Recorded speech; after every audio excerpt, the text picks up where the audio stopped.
What we would believe is that community change is really the only change that can make a difference. I mean, you look back in history, that's really what has created real meaningful change. And as far as students, I mean, our organization is completely student-led. There's probably only two members of the entire organization who are not college students or high school students, and we hire, pay them, train them to become leaders in their community, and they then come back and become trainers for the next students. And we do trainings for individuals as well as trainings for teachers to create change using students as the main change agent in that.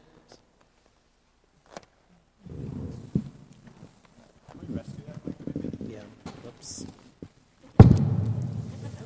Is it a terrible idea if I pull this mic out? Okay, well, I'll answer and then give that a go. My context is a school-based one, and specifically in a high-performing charter school. And I'm extremely optimistic about the potential for high-performing schools across Denver and across our country happening within the next 10 years. And the reason is twofold. The first is we're on the bubble of having technology disrupt education in the same way it's disrupted many other industries. Technology and medicine are kind of the last to get there. What that means in reality is that we're going to start to have really, really solid data that paints a very bright picture of what the opportunity gap is for every single kid, for every single community, and for every single school and teacher.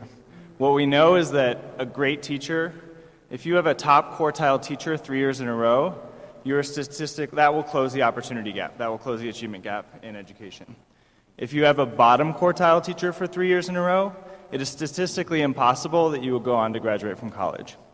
I know it happens, but it's incredibly unlikely. And so we're going to be able to paint a much brighter picture of successful teaching and learning and successful schools, and communities are going to demand success the more that spreads. Oh yeah. Here we go.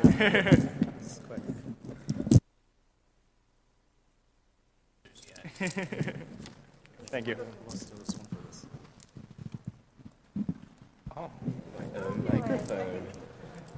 Is it flipped on? Yeah. Yeah? Oh, fabulous. So I grew up with the PICO organizing model, and it's all about building relationship and getting the people who are directly impacted by the pain to be a part of creating the solution. So whether that's students, or it's parents, or it's immigrants, or it's dreamers, right? That it's them who are gaining leadership skills and experience to speak for themselves. And so that, I think, is the base. That's how we build community movements, driven movements, is by getting people who are directly impacted to have a seat at the table. And like I tell my students, I wasn't born a public speaker. I didn't, come out of the hospital understanding politics and political structures. It was something that I was taught. And I wasn't necessarily taught in the school setting.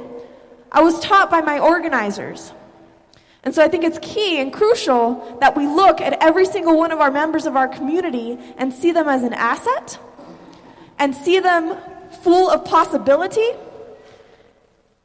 And then I'll go ahead and coach them and help them to find their own voice. That, I think, for real is how students and constituents are uniquely positioned, because they know what's up. They know what's going to work and what's not going to work. And I think we, students particularly, are also able to be very creative and take risks in a way that sometimes adults are hesitant to. So, yeah. Yeah, great. So I'd love to ask, you all are talking about various constituents within the community. Could you describe a process of creating a collective voice on an issue? How have you banded different voices in the community together to advocate for change?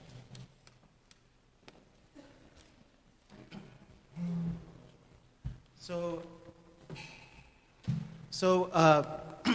I can give an example of one of the campaigns the Advancement Project and Padres y Jóvenes Unidos has worked on here in Denver, because we work mostly on ending the school-to-prison pipeline, which as many of you know or not know, are the policies and practices that push students, especially students of color, out of school and into the criminal justice system, both directly and indirectly. And we know here in Denver that one of the reasons why that was happening is because police were playing a really big role in schools. They were arresting students for very minor things, for writing on the wall. We would see students get tickets. We see students get tickets for talking back, that kind of thing. And really, we had to create a message where we realize that police are not disciplinarians. They're there to protect students, keep students safe. They're not there to kick students out of school and create all of these problems, right? And this is something that we've seen especially, and you all know this, like after Newtown happened, the big rush that we saw was to add more police into our schools, right? More guns into our schools. It was really shocking to me to see us always ask for money for arts and for sports and for different enrichment programs. We're never there, but suddenly when we wanted more police in schools, we had money dripping through the walls to try to get that to happen, which is just like unbelievable, right? So we know the money is there. But with regards to this campaign, what was really important, first of all, is to name the issue and to define what was going on, right? Collecting stories of what was happening to students. And I really connected what we're talking about here with students because these are the things that happen to students. They're the ones who are best able to talk about what's happening to them. And we see this because we work with young people here in Denver. They come to us, they tell us all of these problems that are happening in their schools and what's going on, right? So it's about pulling those folks together and finding common allies in other fields. So throughout this campaign, we worked with folks in the immigration movement who knew that police were also, ICE police were going into schools if they wanted to. We knew the LGBTQ movement where students of LGBTQ backgrounds were being targeted for this as well. We knew an NAACP background and black students, particularly in neighboring places, were getting affected by this as well, right? So what we need to do is to first name the problem, collect stories on what's happening, and then find our common coalition partners to stand with us in this campaign and in this fight.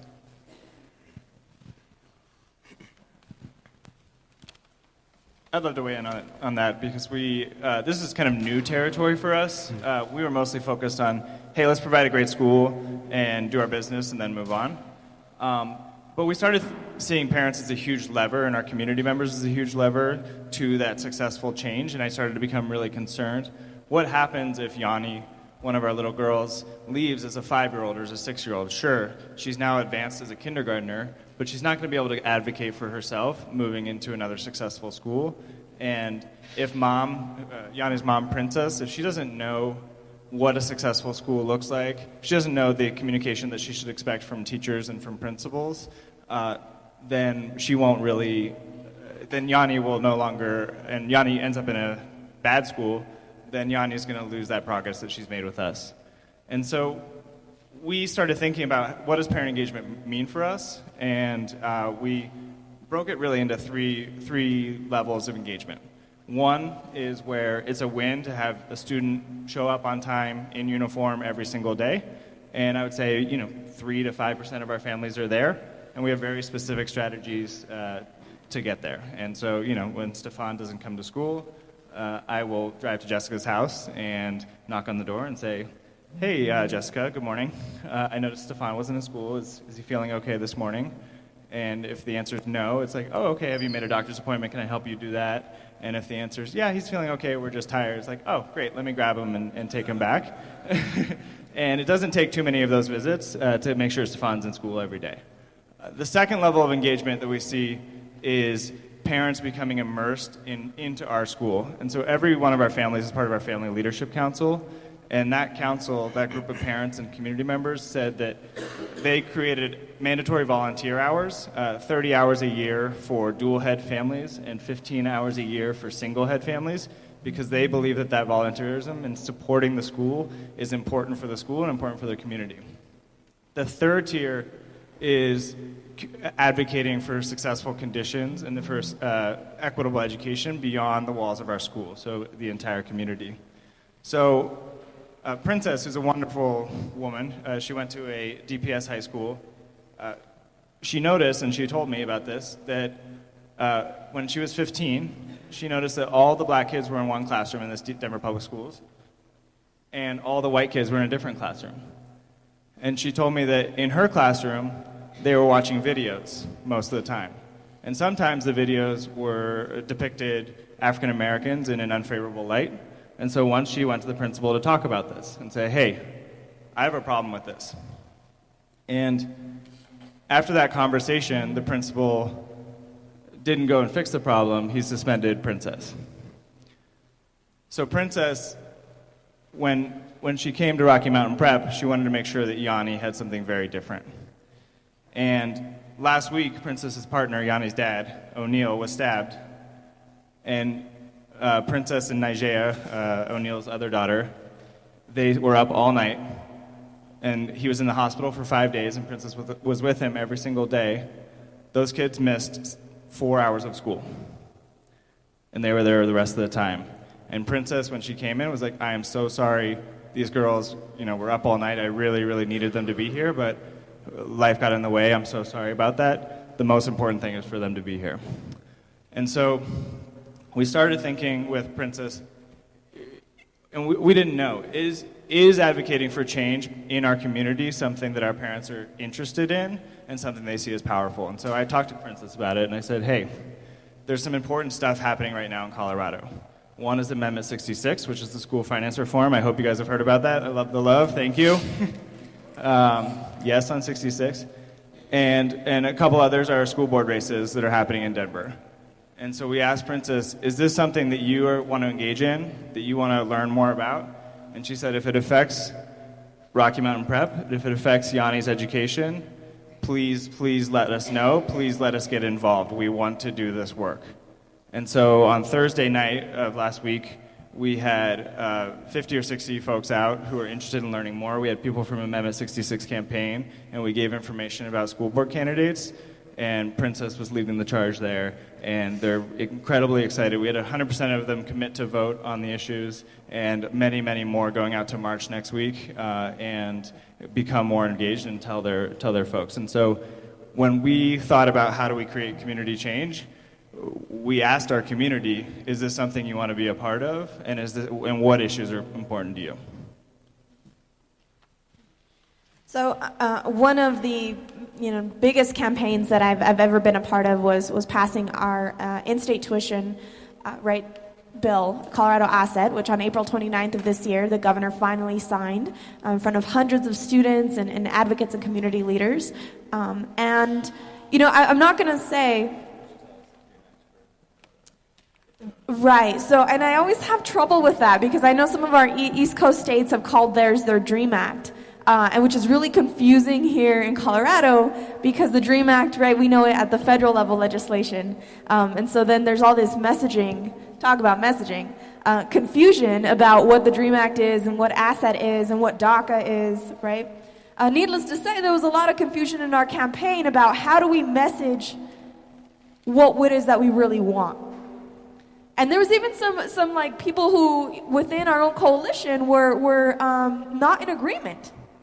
Right? So some people wanted to make the issue all about justice, it was about equality, and unfortunately that didn't poll very well.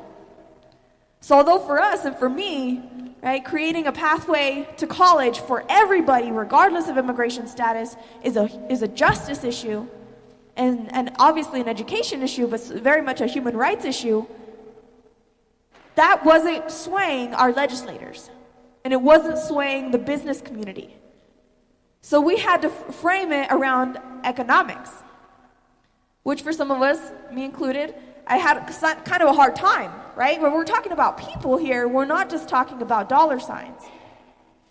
But we had to learn how to play both in order to build the kind of coalition that was needed to pass the final bill that we had. And fíjate that even though the bill failed last year, we have COF this year, right? So now our students are not only able to get an in-state rate, they're able to get $64 a credit hour, which for a full-time student could be about $1,500 a year.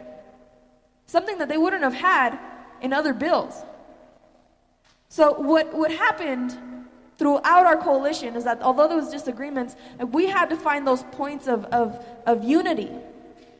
where we felt comfortable saying, okay, yes, we're going to go to this constituency and talk about the message in this way. Then we're going to go to the business community and all those Aspen, Vail, right, bigwigs who play a role too, right? And we're going to message it to them in a different way.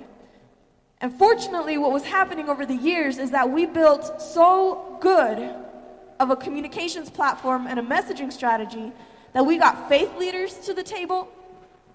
We got pastors and imams and rabbis who were able to stand up and talk about this issue, even though maybe they themselves were not undocumented themselves, right? But they were able to talk about how this issue would affect their constituents and their community. We had students themselves saying, I'm not going to tell people that I'm here because my parents are criminals. That was one of the messaging that we didn't agree on.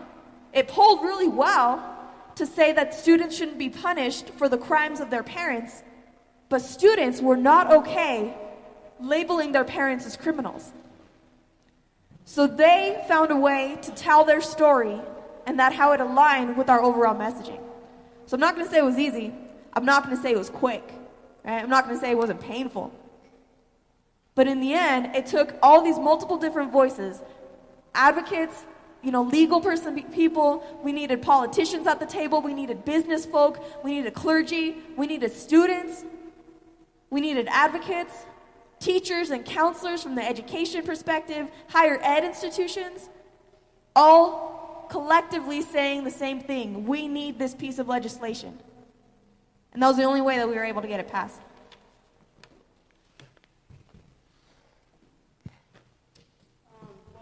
Colorado, a few years ago, I was appointed to be the only student on Colorado State Council for Educator Effectiveness. How many people are familiar with Senate Bill 191? Anyone? Okay.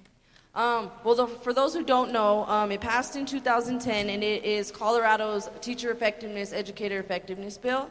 And it's said to be, one of the most controversial bills in education reform, and the creator is actually the same Senator Mike Johnston, who proposed the Amendment 66. And during Race to the Top, a lot of our students from Project Voice were at the work group meetings to try to get some of the Race to the Top dollars. And our students were the only students in any of those work group meetings.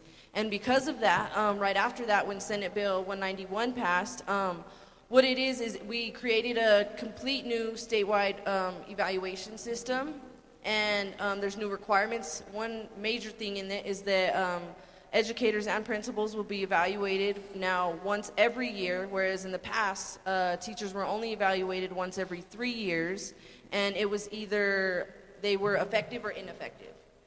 And teachers, with tenure, it was really hard to get rid of teachers who may not have been effective. We know that 99% of teachers are not effective, and yet every year, 99% of teachers in Colorado were evaluated effective. And because of that, this bill is now evaluating them every single year, and there's multiple rating scales. And I was appointed to be the only student on that council, and that's something because of the role that our students had in the Race to the Top process. And I appreciate being the only student. That's cool, to say, hey, I'm representing all 840,000 Colorado students. But was that enough? To have one student representing all 840,000 Colorado students, when at the time I had just graduated from high school, I was a brand new single mother, and going to be the first member of my family to go to college. And I was supposed to represent all 840,000 Colorado students. And I took that role, the best as I could. I had people work with me in work groups to develop recommendations that would be the student voice. And one that we proposed was that student perception surveys, which anybody familiar with, certain districts are now doing student perception surveys. And I proposed, before the Bill Gates presented their final reports on the MET project, I recommended that student perception surveys be not strongly encouraged, but required for all districts in Colorado to use some form of student perception surveys. Why wouldn't you ask students what's working in the classroom if those are the ones who are directly impacted? Why is that not something that education does? So that's something we're working to change. Unfortunately, my recommendations were not taken as we wished, and it is strongly encouraged that student perception surveys be tied into districts' evaluation systems. So some are definitely using it. They have one. Colorado Legacy Foundation has created one that different districts can adopt and utilize. However, they're not required to do it. So in that process, there was parents, there was administrators, there were people who, quite frankly, did not support Senate Bill 191, who were still serving on this council, trying to come to common ground with the same issue, that our education system needs to change and our teachers need to be effective, our leaders in the school need to be effective, and we need to have effective ways to identify if they are. And now Colorado, there's a lot of, definitely different viewpoints on the new evaluation system, but it's a step in the right direction. There was student voice representation, there was a student at the table. Even if there wasn't as much as there should be, it's a start towards the right direction. So I agree with everything what everybody has said here. Colorado is definitely doing a lot of things to move in the right direction. And by having students at the table, by having families at the table, by having everybody who is really directly impacted by the problems at the table is what's really going to create the change. Yeah, go for it. So I'll go back a few years with the African American Leadership Forum. There was a point in time where we came to the Minneapolis Public School District and we said there are very clearly some schools in Minneapolis that are knocking it out of the park with African American children. And these are poor kids. You have schools in Minneapolis, just a handful, not many, but a handful of schools where 90% of the kids were African American, 90% of the kids were in poverty, and they were mostly succeeding, and they were outperforming the state, actually. They're outperforming white kids in the state. So we went to the district and we said, okay, so we have these schools in the district right now that we can see is possible. Why can't you replicate what they were doing? Their response to us was, we don't have the same level of autonomy that those schools have. So it's great that they're doing it, but we just don't have the autonomy that they have. We said, cool, so what would it take to get you the level of autonomy that they have? Well, the teacher's contract. They pointed us to the teacher's contract. We said, well, what's the deal with the teacher's contract? Can't you just negotiate the same type of freedoms that they have in the district? It was really a naive question. I just want to be very honest with you. We thought that this is just something that you could go in, you could ask for it, it would be done, it would be quick. What we learned in that, we read the contract. The contract was 300 pages long.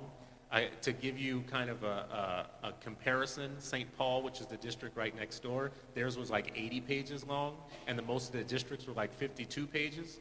So this contract over years had been loaded and saddled up with all kinds of every kind of manis and petties for teachers and everything that you can imagine, and it just was not a kid-based contract. We were still very naive in the project, though. We thought we could just go to the teachers union, we'll talk to them, they'll understand that what we want are schools that perform the way that these really great schools are performing, and they'll just give us what we want. Boy, were we surprised when that was not exactly the response that we got from them and whatnot. So we started a campaign called the Contract for Student Achievement, because we felt like no matter what, there needs to be a third voice. We elect the school board to negotiate this contract. They negotiate with the teachers union, and at no point does the community have any input on what should go into that contract. And we looked at that contract. That contract was worth $250 million. It was the largest single investment that the city was making into the instruction of children. And we thought, well, how could you negotiate a contract like that and have no community voice anywhere in the process? That just doesn't make sense. We found out was that the meetings where they even discussed that were definitely considered private. By law, they were supposed to be open, but no one had ever set foot in there to hear what they even talk about, right? So we sent in a couple of annoying people, right? This was our first strategy. So I just got to tell you, annoying people are gold, right? If you have any annoying people in your communities, make friends with them, right? We love annoying people. So we sent annoying people to go in and watch what's going on and start blogging about it and tell the public what they're actually saying. They were saying all kinds of incredible stuff. I'll give you just a couple of gems. One was we wanted from the district for the lowest performing schools to all have a commitment from their teachers that they would stay at least 2 years. The union said no. They said it is a teacher's rite of passage to be able to bid out through seniority of schools so that they can get to better performing kids, right? That was something they actually said in the room. This is something that your community would never hear that because those doors are always secret and closed, right? So when we started reporting out to the community the actual things that they were saying, they also said that, they were having a problem with teachers taking anxiety meds because their kids were so bad, and that they were afraid of the children, right? Just one gem after another, and we kept putting this out to the community. It was gold, annoying people, blogging, right? Just like telling the community everything. So what happened? The teachers threw this into mediation to close the session and then kick the community out so that there would be no community members in there. In our state, when you put something into mediation, the mediator has the right to either close it or to leave it open, and they always close it because they want to go in private and they don't want you to know what is being said in that room. So we lost in that round because then all of a sudden we were kicked out. So we come back to the table, and what we decided to do was tell the community a different story. Because every time we talked about the teacher's contract, that is terribly unsexy. Nobody wanted to get deep onto what the teacher's contract is about. You try and start a conversation about the teacher's contract with anybody, that's gloss over, right? This is boring, right? But it's not boring when you get into the details of this actually determines who teaches in your school, what your school can do, how long the hours can be, whether or not they can replicate best practices or not. So what we did was we went to 15 community-based organizations and said to them, this is the deal. We're not going to talk to you about the teacher's contract. We're going to talk to you about the freedoms that our schools should have. Every school should be able to have a dedicated leader that is able to pick his team. That team should be able to be free from having people bump in and out and disrupting the team. They should be able to have a coherent educational philosophy and be able to set their own day and to actually determine at the site what is best for their kids. When we said that made all the difference in the world. Our community agencies started signing on to the contract for student achievement. I'm getting attacked by a fly up in here. I don't know what is up with that. Right? Flies all over me. I'm taking it personal too. So people started signing on. About 300 community members and elected officials actually signed on, which was considered to be a very provocative thing to do. You just don't challenge this in our city where we come from. So let me fast forward and say we came back around to this year's negotiating cycle, and first we went to the school board and said, now we elect y'all, right? We don't elect the teachers union, but we elect y'all, and you're supposed to be at a table negotiating on our behalf, not their behalf, right? And so what we got out of them was a commitment from the majority of the board that they would negotiate the 5 freedoms that we were looking for. And they're all the ones I just told you about: a dedicated leader, kind of the ability at the site to determine their school day, all that stuff, to determine a coherent educational philosophy. And they agreed. Because by this time, the public pressure had changed. Editorials had been written in the newspapers in our favor. We had met with all the editorial boards. Politicians were starting to flip on them. Things were starting to change. But they still were a bit arrogant. So this time around, they started the negotiations, and they went to close them. They talked about a bunch of stuff, and then they said, now that we're going to start talking about the real stuff, which was killing all of our proposals, they put it into mediation again and about to close it. This time around, we did something a little different. We had a press conference right away. We had the State Baptist Convention president come stand with us, multiple church leaders, black leaders, and ESPR, Latanda Gandhi, right? And the day after we had that press conference, we had ESPR and others start making phone calls to the union and to the state mediator, annoying people, making annoying phone calls. And if you ask anybody who was making those phone calls, they could hear that the people were annoyed at some point when they were picking up the phone to answer, this is something that they would have never expected. They are still open as of right now, right? Which is amazing because they would have closed this already had it not been for annoying people and annoying ESPR participating in this. But we are farther along now I can't give you a clear victory story because we're still a long way to go, but I'm telling you we're so much further along than we were just a couple of years ago. They would have totally blown us off and said the community should have no voice in this had we not done what we did. So, and thank you to ESPR, Natasha Gandhi, and all y'all annoying folks that helped us. Great. I love how you were talking about some of those annoying people, and I'm sure we all can agree that sometimes our parents are some of those annoying people. And you also included James talking about a little bit about the work that you're doing with your parents in your school. So I'm interested to see what do you all think are the most important adjacent social justice issues that educational equality activists like parents and teachers and students should be allies for. I think that's been one of the things throughout this summit. One of the things that we've found to be different this summit than previous summits. Usually we have a lot of folks just in the ed reform space, but this weekend we've had lots of folks from different social justice issues like Dreamers and things like that. So I'd love to hear what other social justice issues we can be fighting for. I think Chris hit the nail on the head. Some of the issues that we fight for are a little bit esoteric and a little bit of a mind F. But I, in some ways I think SFIR should change its name. I think it should be Students for Students. There's no one out there fighting for students like SFIR does. And when you go to the table and you negotiate against the union's not at the table for students. The school board members are rarely there for students. So we have a responsibility and a power to be there for students. And so I think going deep, understanding the issues, getting into the weeds of Colorado school finance reform. Our parents didn't know our parents didn't know much about school finance before Thursday night, and they walked out knowing a lot more.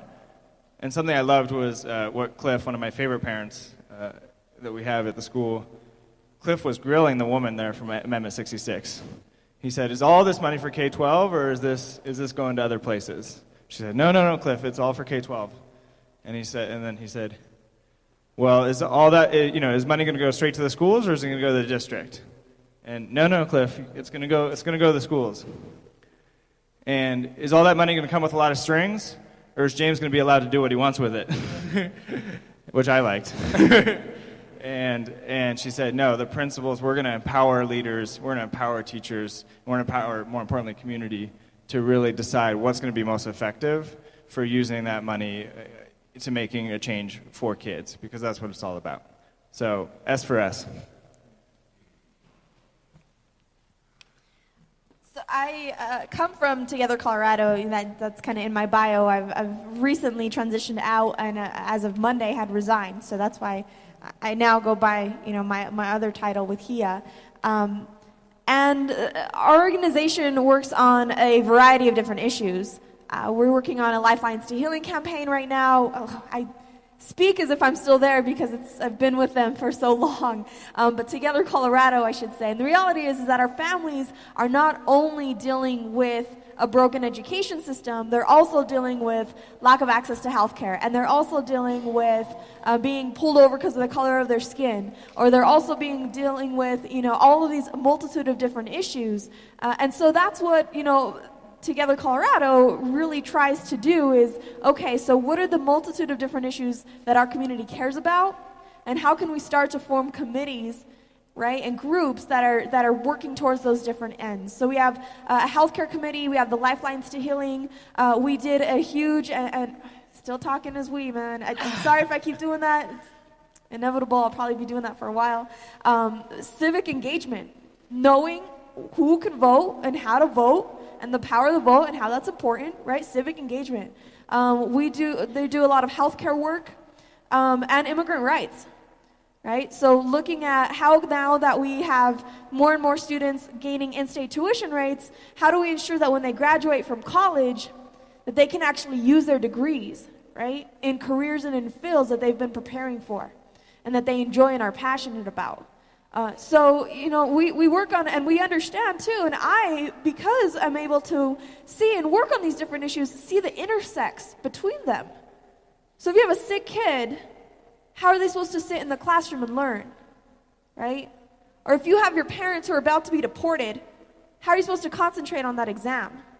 So we understand, and I understand, right, how all of these are intersecting and are connecting, and why we encourage our members to work on a variety of different issues. And I say that cautiously, because I think we have to focus our energy as well. The issue of education, oh my gosh, right? We actually work collectively with the teachers' unions, with DCTA, on points of unity and of collaboration, right? So we don't always see, and we work collectively with some of our school board members, Right? We're involved in doing forums as well to try to teach our community about what school board even is and what role they play. So, I think, it is important to gain a better understanding about how all these different pieces, how business comes into play, how politics come into play, right? And how all these other pieces affect, right, what we all care about in education. So Advancement Project, we mostly work in the background in partnership with grassroots partners, and I want to point you all to two, I think some of the most inspiring, amazing groups that are doing a lot of work around education and beyond that here. So is anyone here from North Carolina? NC? All right, so those of you who have been following North Carolina, the Moral Monday Forward Together movement led by Reverend Barber and the North Carolina NAACP, I really highly suggest you all write that down and read about it because it is inspiring. It is the next generation civil rights movement. And if you go to YouTube, look up Reverend William Barber, and he'll talk to you about fusion politics, which is their way of thinking about things, right? And in a nutshell, he does a much better, more eloquent job of talking about it than I am going to right now. But basically, we have to understand all of these struggles that are happening, not just in education, but in healthcare, in the LGBT movement, in the immigration movement, and all the different things that are going on in our country. We are all bound together as one struggle in this. And we have to find commonalities and common ground in which we can come together and become one and put our collective voice forward, and especially identifying the target of who's doing this to us. And in North Carolina, it's very clear that it's the right-wing supermajority in the House and in their Congress that's doing that there, right?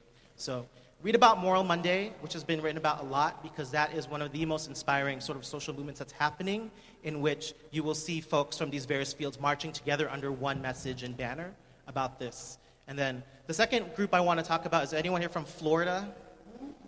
A couple of folks in Florida. So Advancement Project has really had a great partnership with the Dream Defenders, who have been doing a lot of really great work around education issues as well. But again, look them up and listen to them talk about education because the Dream Defenders kind of rose up as a group of college students like y'all in Florida, but really kind of hit a moment with the George Zimmerman verdict, right, and the unjustness of that verdict. But if you look at what is happening with the Dream Defenders, it's not only about the Trayvon verdict at this point, right? It's about the racial injustice that's happened. It's about the lack of youth voice in all of these issues that are happening. It's about the racial profiling that's happening. It really is about like a human rights struggle that's happening right now in Florida, right? And the need for young people like you all to be involved in that issue and to really talk about it. So read about the Dream Defenders and the work that they're doing and how really college-age folks like you all have been leading this voice and this fight because they have taken this beyond just an education issue, and it is really, truly, fundamentally a civil rights and human rights issue. And in all of these struggles, I think that's really kind of the point and how we need to be addressing these. I definitely just want to emphasize some things that have already been mentioned today. One, I'm like being here from Denver, Colorado, what hit closest to home right now. Amendment 66 is huge. We're definitely in support of that because it's helping to change social injustices. Ending unequal funding for schools that definitely need it the most. Right now, currently in DPS, only 30% of third graders are reading at grade level, which means the following years to come are all going to be a struggle for them. They are already entering fourth grade behind because up till third grade, you learn basic skills that teach you how to read. After third grade, you need to know how to read in order to read the material that you're going to learn, math books, history books. And currently, 46% of our students have dropped out of high school in Colorado. And that is a scary statistic. The achievement gap, it's a sad reality, but, amendments or bills, initiatives like Amendment 66 and organizations that are working to really end some of those injustices, I say, are definitely things to jump on board and support. I know Mile High United Way or any United Way group, they do amazing work in the communities. Right now, we've actually started a partnership with them and are helping them to campaign some of the initiatives, one being youth success, adult self-sufficiency, things that are impacting people, students, children, adults, anybody no matter where you're from, whether you're from a low-income community or you're not. It's, bringing everyone together to be united to solve problems that nobody should have to face. And so definitely being aware of things that locally that are impacting you, but also in different places. It's definitely a good experience to reach out to those people and see any way that you could partner or work with them to collaborate on sharing improving some of your initiatives. So. Great. So kind of as a final question for me before we open it up to students, just quick rapid fire, 1 minute, we'll go down the line. If you could give one piece of advice to our student leaders, what would it be in going forth with this movement? Don't stop caring. I don't know how many times I hear adults say that kids don't care, right? It's BS. So don't stop caring.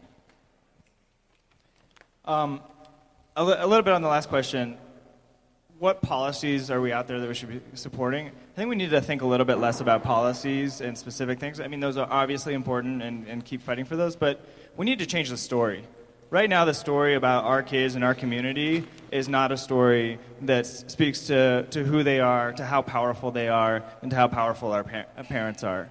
The story that's being told about our kids on the Colorado the House floor, when Senate Bill 191 was being passed, a House member got up and said, "You wouldn't hold a baker accountable if his flour is full of maggots." He compared on the floor of the Colorado House our kids to maggots.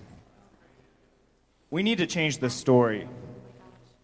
Our families and our kids have powerful stories, and something I didn't realize that I wish I had known is that my story is powerful and your story is powerful, and the amount of access that you have to people, to school board members, to legislatures is incredibly powerful. When I was a teacher, Mike Johnston's chief of staff asked me to come testify for 191, which is where I heard the maggot reference, and I said, "You don't want me. I'm a second year teacher. I'm thinking about this crazy stuff with starting a school. I'm nobody. No one wants to meet with me." And he said, "If you don't come down here and tell the story of your kids, then no one else will."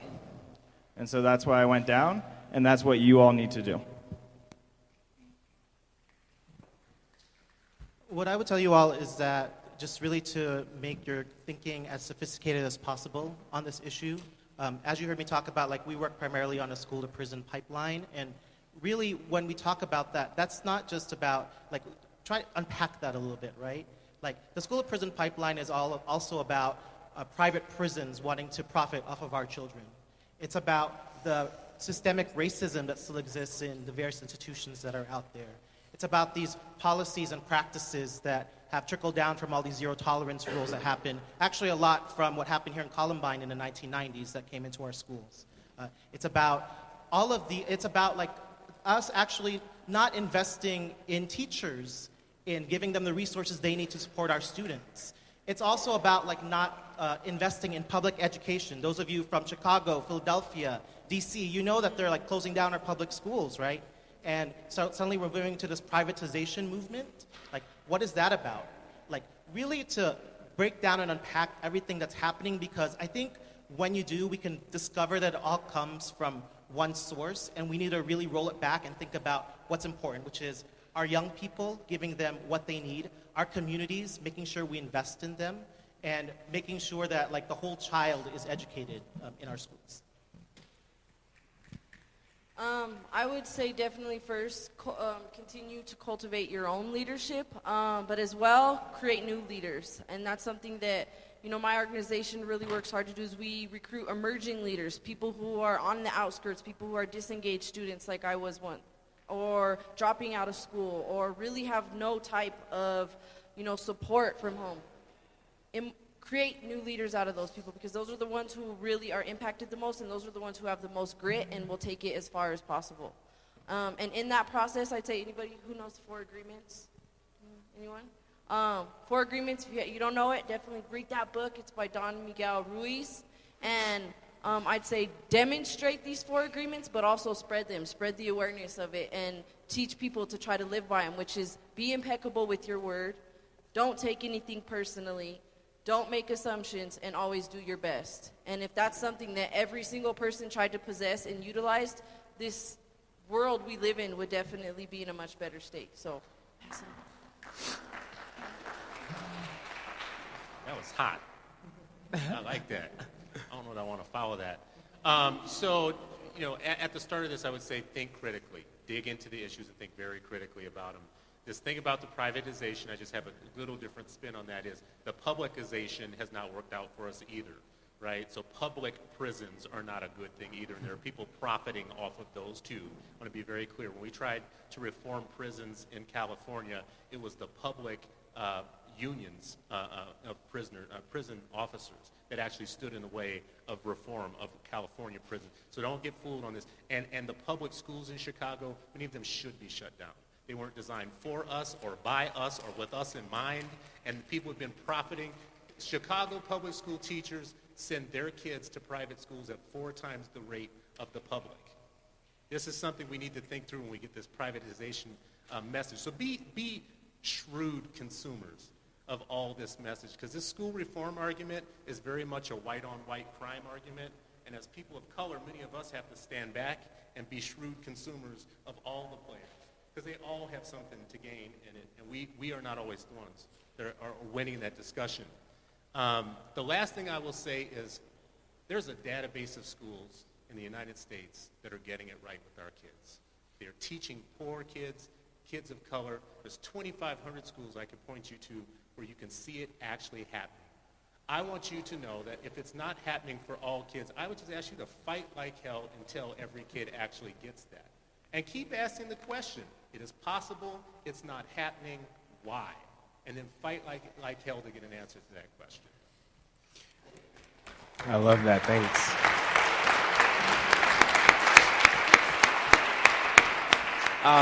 Before we open it up for questions, I would love if you all could do some spirit fingers for our panelists. But before you do your spirit fingers, I want to shout out Jade over here, who taught me a little something in one of our sessions earlier. What they do in their state coalition is they do spirit fingers and they say soulmates. And I think all of these folks are soulmates in this movement. So on the count of 3, we'll do spirit fingers and we'll all yell soulmates. So 1, 2, 3. Soulmates. Nice. All right, so let's open it up to questions. Joe?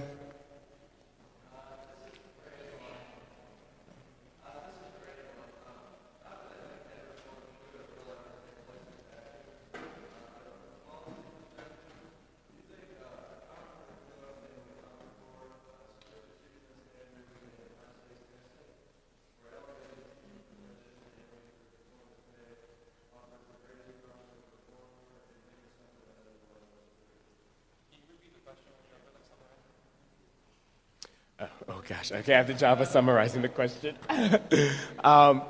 So you were asking if things like national standards like the Common Core, performance pay or high stakes testing, are those kind of some of the solutions that we're looking for? Is it a combination of those? Do any of those stand out to you, or is there something else?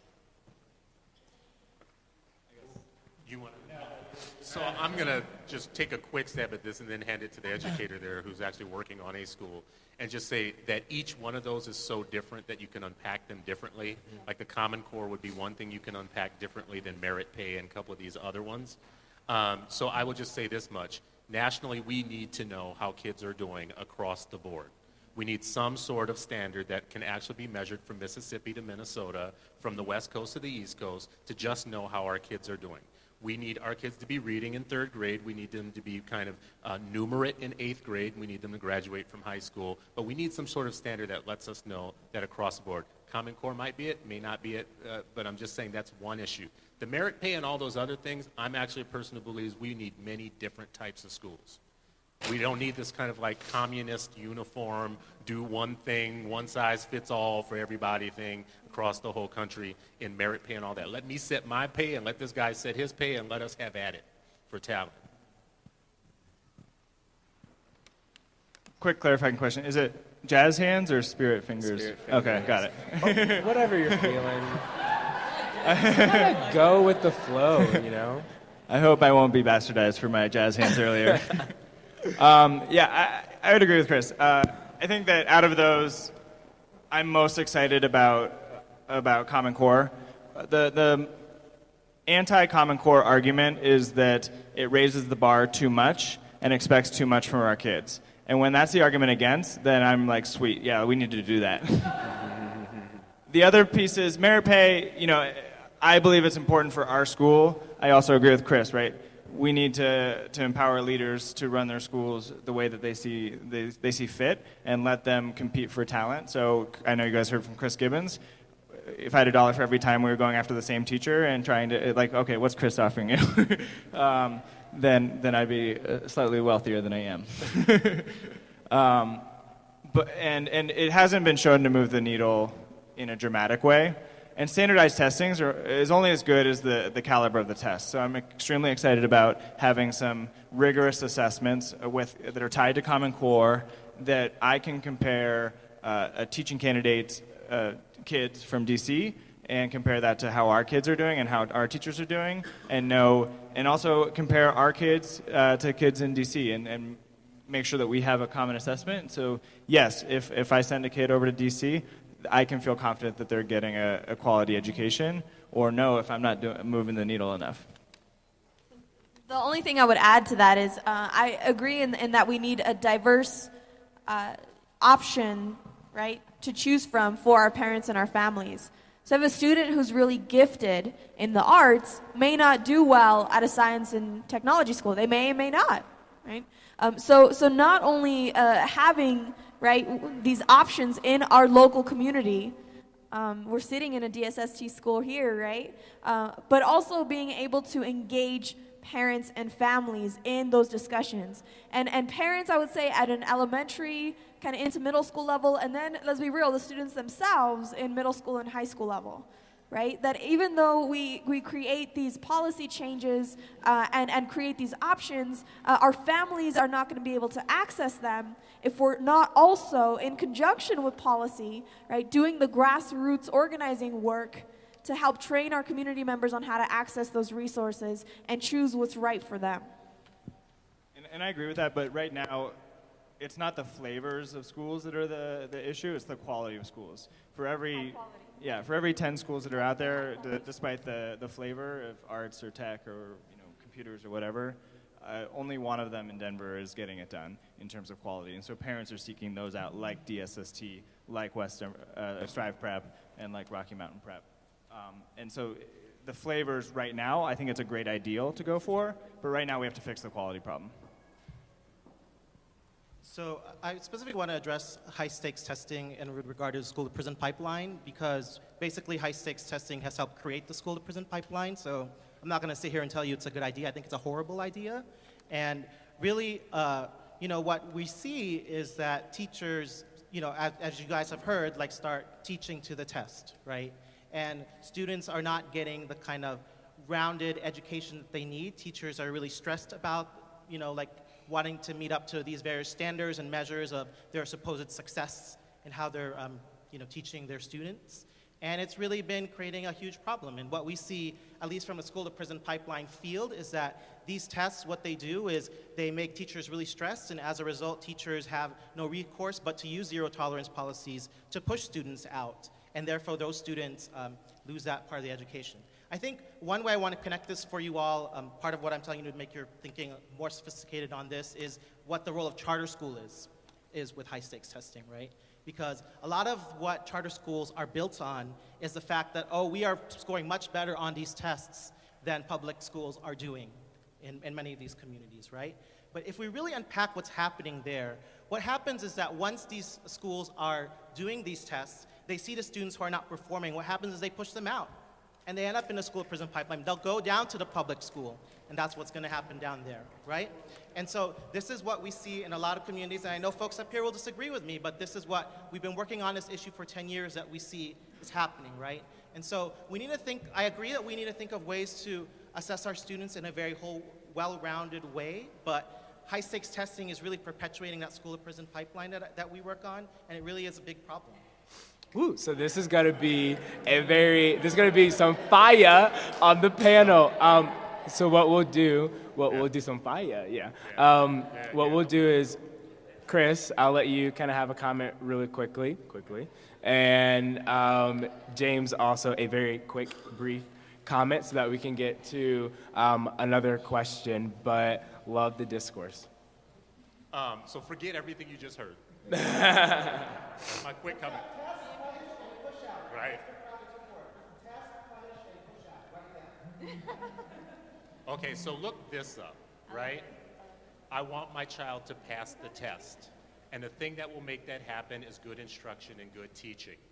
Tests only make you narrow your teaching and your curriculum if you are not good enough to get a child above proficiency, right? The tests are not testing for mastery. They're testing whether the kid is numerate and whether they are literate. And I am sorry, just because you have melanin and low income does not mean that you cannot pass one of these tests. We have got to get this narrative out of our head. We cannot keep talking about this. Now let me talk about this push-out thing, because I was on the Minneapolis school board, right? I sat on the traditional district school board. They invented push-out. Charter schools didn't invent push-out. As a matter of fact, the charter schools in our city are the ones collecting all the kids that we push out of the mainline district. You know how they get there? We have principals in our district driving kids right before test time to charter schools and this other thing that they've had for years called alternative learning centers. They have perfected push-outs. Do you have alternative learning centers in any of your cities? Do you know how the kids get there? They get there through the traditional district. This narrative around charter schools and testing being the cause of it, there's one thing that suspends kids: teachers, okay? That's what suspends teachers. To pretend like it's the charter school and it's anything else making that happen, there's this wild, crazy narrative that is coming from unionists, and it is not in our favor as people of color to buy into this nonsense.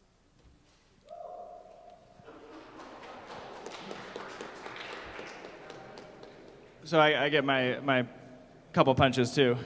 Brief couple Very punches. brief. We lost 4 kids last year, and all 4 moved, and it was non-optional. And we're a charter school. On average, the schools in our communities lost 25% of their kids.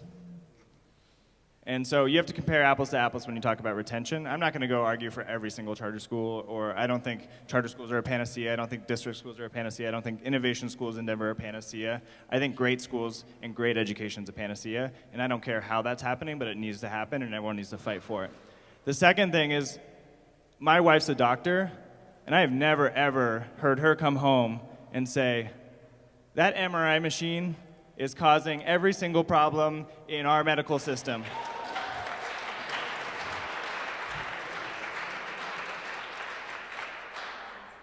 Assessments help us understand what kids need and how to support them and how to help them, just as assessments in medicine help understand what's going on and how to support and how to heal and help. Great.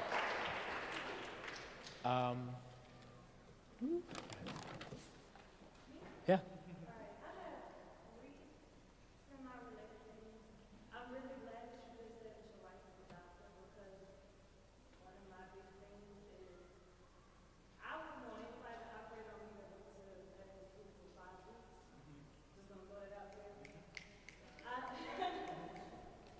They also have a quote, and Andre Perry says this a lot, but we can't continue to raise the standards on what we want our kids to learn and lower the standards on who we have teaching them. I don't think that's fair. The second, I said that, Oh, I'm sorry. I said that Andre Perry, he's from New Orleans, teaches at Tulane. He says a lot that we can't continue to raise the standards on what we want our kids to learn and lower the standards on who we have teaching them. I also said that, he said that his wife is a doctor, but I wouldn't want anybody operating on me that went to medical school for 5 weeks. That's just, and then the other thing, they talked a lot about teachers choosing where they want to go. And you know, they say they don't want lower performing schools, but education is a business until teachers treat it like a business. And I don't think that's fair. They shouldn't, what did I say? It said education is a business until teachers treat it like a business. Teachers shouldn't want to go to better schools with more resources. They shouldn't want more pay. But education is still a business when it comes to us. Iron sharpens iron with our schools and the charter schools and the direct run schools. They're supposed to be sharpening each other. but there should be no competition as far as teachers are concerned. If I want to go to a better school as a teacher, I feel like if I have to pay my bills, that should be my right, and we shouldn't penalize or punish or look down on people. That was what I heard coming from the panel, and I want y'all to really think about that and the way that you talk about your teachers and your teachers' unions, because that's what's going to teach your kids. And the actual instruction that's going on in the classroom is going to come from them and not from people, no politicians, none of us, except for, the ones of us that are going into education, we aren't going to be the ones to make those changes. So we really do need to think about the gains that we want to make. They're going to come from inside the classroom, so we can't talk down about the people that are going to make those changes. I just want to reiterate, and that was one of the reasons why I mentioned, right, is that the DCTA has actually been a partner with Together Colorado for a number of years, right? The teachers union has actually been one of our partners. And I agree, I've met so many best-intentioned, great people who want to be teachers. Students who, like me, right, first generation Latinas, born and raised in Denver, who were wanting to go back and teach, right, because we know how effed up the system is and we want to try to make a difference. So I agree, I'm not going to sit up here and tell you, this is what we need to fix every single school in our country. I think this debate on education, just like we're having here back and forth, is great and needs to happen more often at the local level. So continue, like one of my fellow panelists said, is to think critically, right? Think critically about what's happening in your city, in your schools, in your community, in order to figure out what's going to work best. And I absolutely see our teachers as great resources and potential allies, not potential, allies in this fight too. Amen. So I assume the 5 weeks comment was a bash on TFA. And I think I'm betrayed in my bio in the packet that I was part of Teach for America, and that's how I got into teaching, and that's how I became a teacher, and I'm very proud of that. Teach for America is not the right entree into teaching for everyone, and I agree with you. I think that 5 weeks is not enough time to be trained. But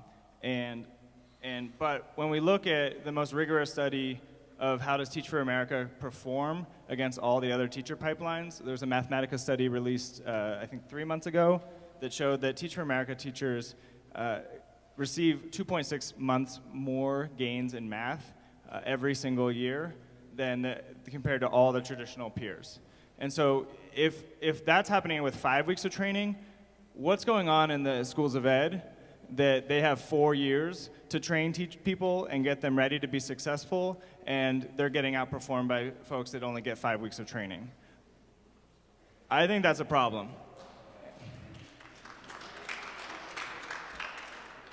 In our school, what we do, we don't hire TFA core members to be first-year teachers, because I agree with you. I don't think that a first-year teacher, I was not ready to be what my kids deserved in my first 6 months of teaching. Luckily, I was able to figure it out and I got there, but that's not the case for all of my colleagues, and I know that, and I'll be the first to admit that. The TFA is not perfect. I'm not an evangelical. That being said, I do think that they've done more to make the teaching profession sexy for all of y'all and all the college graduates when I was coming out than any other organization, and I think that's a great thing because I love teachers, and I am a teacher, and I consider myself a teacher, and I'm really proud of that. When we opened our school, we had over 1,800 applicants for 14 teaching positions for our school, and there is an amazing desire for folks to work in high-performing schools and organizations, to work for a team that's on the same page, and to work with really high-caliber colleagues. I think about what if every single low-income school was an amazing place to work, was just as amazing as Google or Facebook or all these other really cool places where you get great perks and you work with great smart people.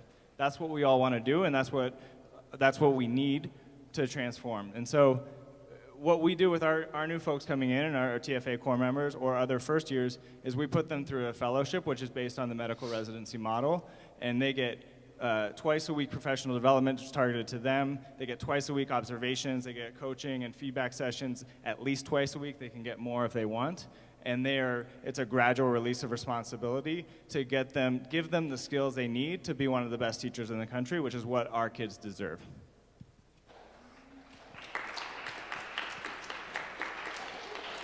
I would just like to again speak on the fact that the people who are really being directed or affected by these problems are not at the table. And I think that's more important than whether it's TFA teachers teaching them, teachers. I'm currently at Metro State University in an education program that gets some, definitely good recognition, but at the same time, some of my classes are a joke. Like, honestly, they're not necessarily teaching me in a 4-year program how to become an effective teacher. Whereas my organization, where it's students teaching other teachers, TFA is the only group of teachers in Denver that has currently had us come back multiple times, 4 times a year at least, to to have our students train them on how to connect with their students and how to build better relationships.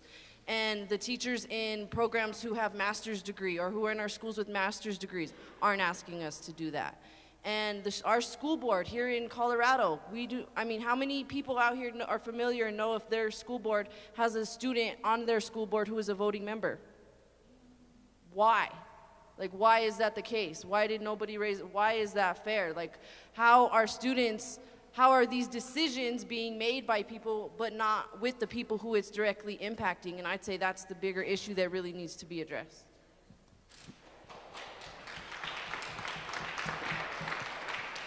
I love that we can end on that note,